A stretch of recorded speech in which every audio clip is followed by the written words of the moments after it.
Chelsea was given a 20% discount on the selling price of an item. He was charged a 10% tax on the discounted price. Which of the following must be true? Now, if you're given a problem like this, you're given a percentage, it's always wise to use 100 as your value. Because again, when you get a percentage of 100, that is easier to compute. So for example, Chelsea was given 20% on the selling price of an item. So you will do 100% or 20% of 100, that is just 20.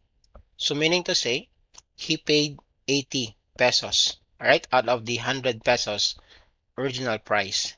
Then after that, he was charged 10% tax on the discounted price.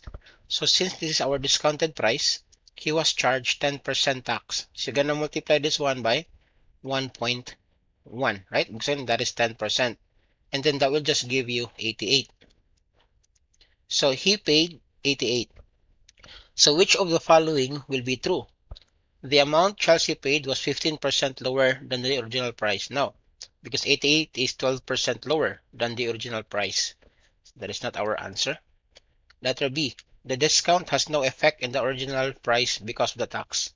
That is not true because again, the price paid is lower than 100. Letter C.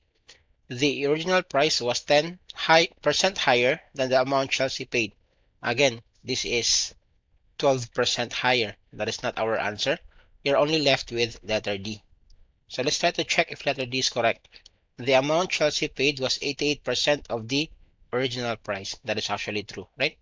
88 is 88% of 100. So our answer for number 205 is letter D. Follow for more.